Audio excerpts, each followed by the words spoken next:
Welcome to the show, Lewis Knaggs. You are an English singer, songwriter, and musician. You grew up in North London with a mother from Wales and father from the US. Naturally, music taste and life experience has flowed through you, and songwriting is a process of discovery for you, placing the emphasis on transportive narratives, rich with feeling from empowering observations about your past mistakes to past loved ones, heartbreak, all kinds of things you've taken to writing about. There's a ton of stuff to talk about with you, Lewis. Thank you so much for joining us, and please do tell us more. Hey, well, good to meet you guys. Thanks for the introduction, Tom. Much appreciated. Well, I mean, yeah, making films was something that I kind of did off the back of making music. So I Mm. was always making music, and then basically needed a way to make visual content for my music. Mhm. So the classic music video was necessary for my music when I first started making it, and then wanting to put it out. So using YouTube as the medium to put music out, Yeah, naturally you need some visuals to go with it, right? sure. So just started picking up my dad's kind of spare little stills camera he had that shot video on it. So Right. started out making films on that, and then yeah, one thing led to another, and now I have a fully fledged production company, basically making Mhm. making films for lots of other people. And Yeah. obviously, making music has been something I've done continuously for the past, you know, probably, I guess, talking from when I started my film journey, I've been making music all through that. So that's been about 15 years now, really. Wow. Um, I've been making music since I was about 10. Yeah. Okay. What are some of the videos or some of the characters that you work with? Worked with quite a few, really. I mean, I've worked with Post Malone. I've worked with London Grammar, who are a big band. I'm a big fan of London Grammar. Mm. More recently, did some stuff with Coldplay, which is cool. I worked with some quite big artist names from the film side of things. Yeah. And then in the music world, I've been working with some really good writers and producers, and more recently, been working with this guy, a wonderful guy called Charles from White Lies, Charles Cave, his name is, Mhm. who's the bass player of a rock band White Lies. So, Okay. yeah, been doing that. I'm gonna ask you a question that I ask everybody. How much do you love music? Yeah, music's pretty intrinsic to my soul. I'd say they go hand in hand. I have to make music, have to also listen to music. So Yeah. I love it a lot.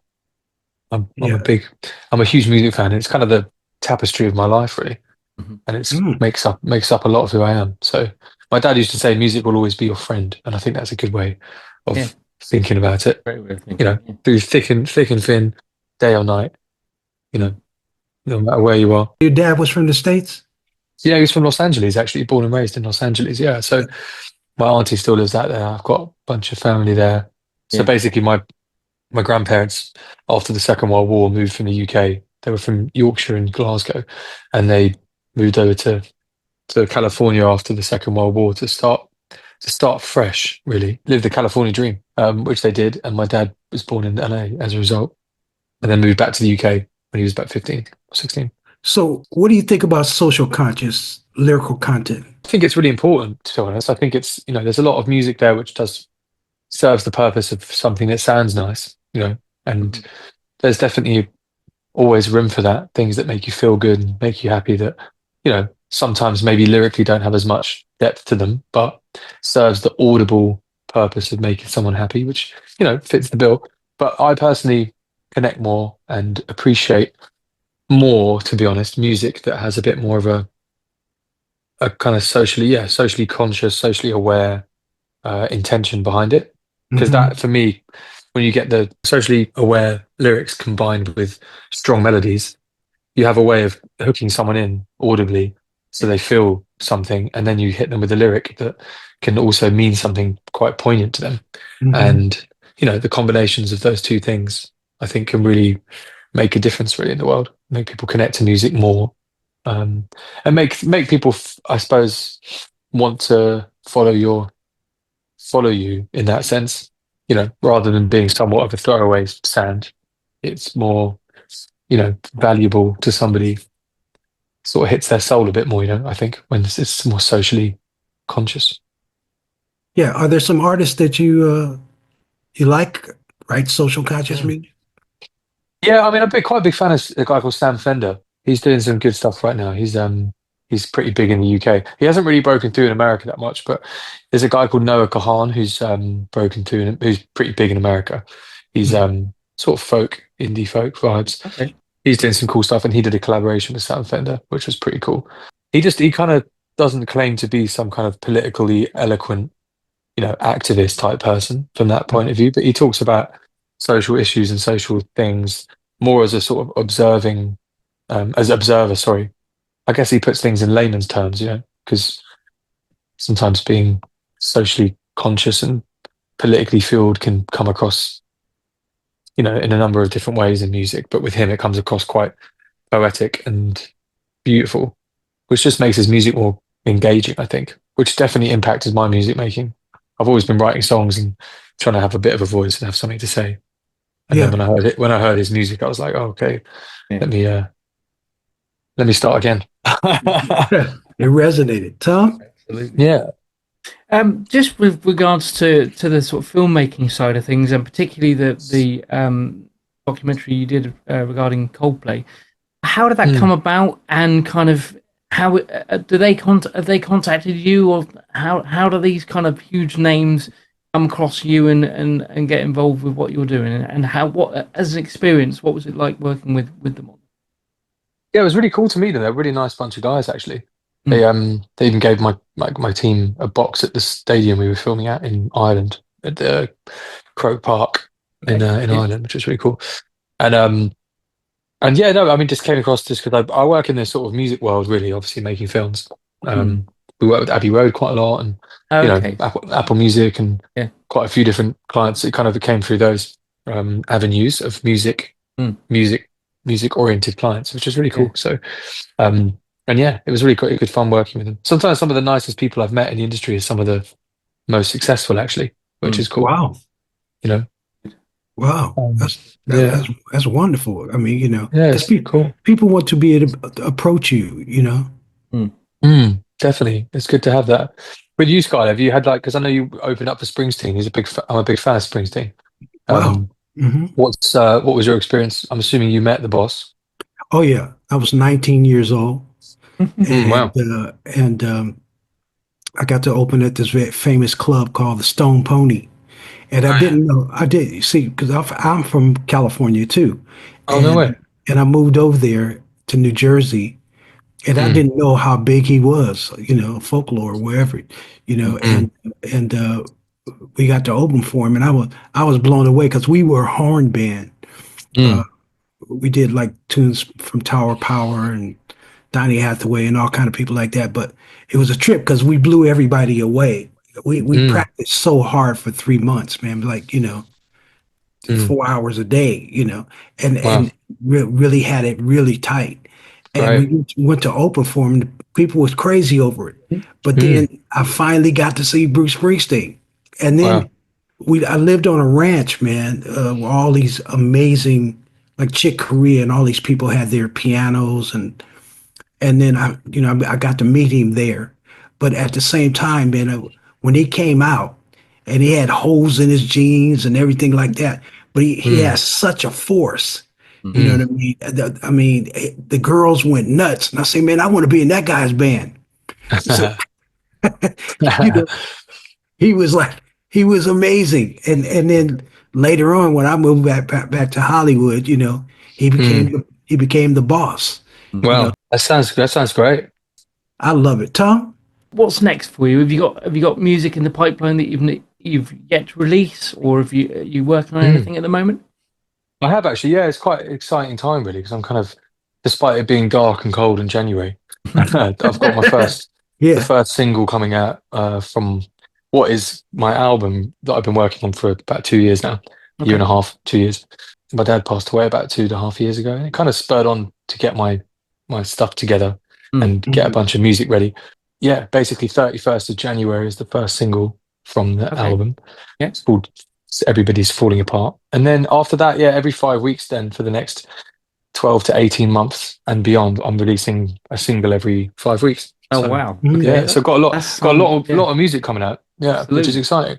Everything's obviously got videos and things, but to be honest, I haven't really consistently released stuff like that ever really. I've always dropped like a single here or single there, or you know, I feel like I've been in a few bands and been doing this my solo thing for a little while, but Yeah. I feel like now it's got a proper plan. So let's see what happens. Yeah. Now, with music videos, Mm. do you go literal? I mean, do you take the lyrics and actually put that word to vision, or it's different ways to do it. Yeah, I mean, depends really. I like to sometimes take the slightly more, not abstract approach, but yeah, somewhat paint a bit of a aesthetic that supports something which is more lyrical, I guess, Mhm. rather than trying to be too literal, as you say. I think it's sometimes fairly self-explanatory when you listen to the lyrics of what it's about. So painting a nice visual landscape that doesn't necessarily distract from the lyrics, I think sometimes can be quite good. Yeah. Mhm. That Yeah. being said, this like the St. Mungo's, I released the first single I've released, which was the Christmas kind of song that I put out for this Mm. homeless charity called St. Mungo's in London. Yeah. And that was obviously more of a story about London and homelessness in London. So that was very much, it was literal, but it still had a slightly kind of enigmatic aesthetic to it, which just makes you feel what's being said and listened to, I think, rather than being very specific about a lyric attached to a visual. Right. That's more my style, I'd say. That's the long answer for you. Yeah, that's way cool, man. Tom? Do you primarily just promote on social media, or do you have other avenues for your music that you push it through, or is it only kind of YouTube, that kind of thing? What's your kind of your method? Yeah, so most of the socials obviously get pushed onto, but I think most of the kind of the plan for the next rollout for this album is to do a bit of a radio campaign. I've had quite a bit of radio Yeah. before, so some Radio One stuff and Radio X in the UK, and there's some radio stations out in the Netherlands as well. But yeah, that's mostly the way I do it, and doing live shows. So I Yeah. toured with the band White Lies that I mentioned. Mm. I've been working with the bass player of. Yeah, they brought me out on tour, which was amazing. So I played to a bunch of sold out shows over the summer and into the autumn, which was really cool. There's like we did Mhm. Lafayette in London, Oh, 3 wow. nights there, and Yeah. then it was just they took me out on tour, which was so fun. So I got to play to their audience, and their crowd is quite similar to what I imagine my fans would be and are, I Right. guess, as I release music. So that was really cool. So Yeah. more shows, more Yeah. radio, Yeah. more online, pushing out to stuff and throwing stuff out and seeing what sticks. What do you like the most? Performing in front of music lovers or being on the technical side of it and production? I think definitely performing. That's my thing. Yeah. I'd like to do more of that as well. So that's my plan. Mm. But Yeah, man. you kind of got to do a bit of the technical stuff to be able to do the performing stuff sometimes, especially this day and age. It's like, Sure. you got to have a bit of an eye on how that works so that you can, probably perform better to some degree, maybe. But Yeah. Do you travel with a band? so I've actually got this like two-piece setup that deck I sent you actually, Skylar, that I don't know if you could open properly. I'll send you guys another link to it. Okay. That's got a bunch of like the two-piece stuff. It's got Yeah. the White Lies tour, like me playing the shows I was mentioned, and then I've got this two-piece thing where I play with the drummer. I basically route my Oh, guitar through wow. a Okay. bass amp and a guitar amp. So I play for like a Vox AC30 with a Gibson 335. It's a BB King special edition Lucille. So it's quite beefy. Yeah. And then I've got a pedal that I hit that brings the bass amp on. So between my guitar amp, a bass amp, obviously my guitar, and then the drummer, we can pack quite a punch with the sound Yeah. for Yeah. now until we build the band up. So it's feeling cool. We can make quite a racket actually. So I'm looking forward to getting some shows going with that layout and plan. On your records, do you place backgrounds on there with harmonies around you? Yeah, I do a bit of harmony. I just tend to just do my own, like on myself, but I quite like getting people in to sing on it because it just sounds better because it's just another voice and texture, of Yeah. course, as I'm sure you very well know. We looking for positive social conscious music. For years Yeah, of course. I wrote social conscious music, but it was about issues like homelessness Mm. and Mm. women's empowerment and all kinds of stuff like that. But now I'm doing positive songs, man, and power to the peaceful kind of vibe. You know what I mean? Mm. Yeah, totally, man. I resonate with that. I'd say I do something similar, really. Yeah. I just want to know sort of what social media platforms you are on and how people can get hold of what you're doing. You're on all the kind of download platforms as well, are you? Yeah, so Apple Music and Spotify, Amazon Music, and Deezer and all those. But I've got a link on my Instagram, so Lewis Knaggs Music. So that's LEWISKNAGGS music. That's my Instagram page. And then basically in there I've got a little list of links to like my website, which is lewisknaggsmusic.com, and all the rest of the socials that link to the DSPs, which are the music platforms like Apple Music. My name's a bit mad and different. Not many people have my name. So if you type it in, you usually tend to find it, which is useful, I think. So you can find all that good stuff online. And like I said, I haven't got too much online right now because it's all coming out. So it's an exciting time to kick off. Exciting times. Thank you for the privilege of your time, brother. Thank you for having me, guys. I really appreciate it. Thanks it's been great to chat to you guys. I love your song. Thank you. It's really, really cool, brother. Namaste, namaste, namaste, brother. Namaste. Thanks, yeah. Music can save the world. If we all get together, music can save the world. Yeah. Music can save the world. Music can save the world. If we all come together, music can save the world. There's an urgency facing our humanity. Thank you so much for watching. To stay up to date, please click subscribe and hit the bell. You can also join our group on Facebook and find us on LinkedIn and Instagram.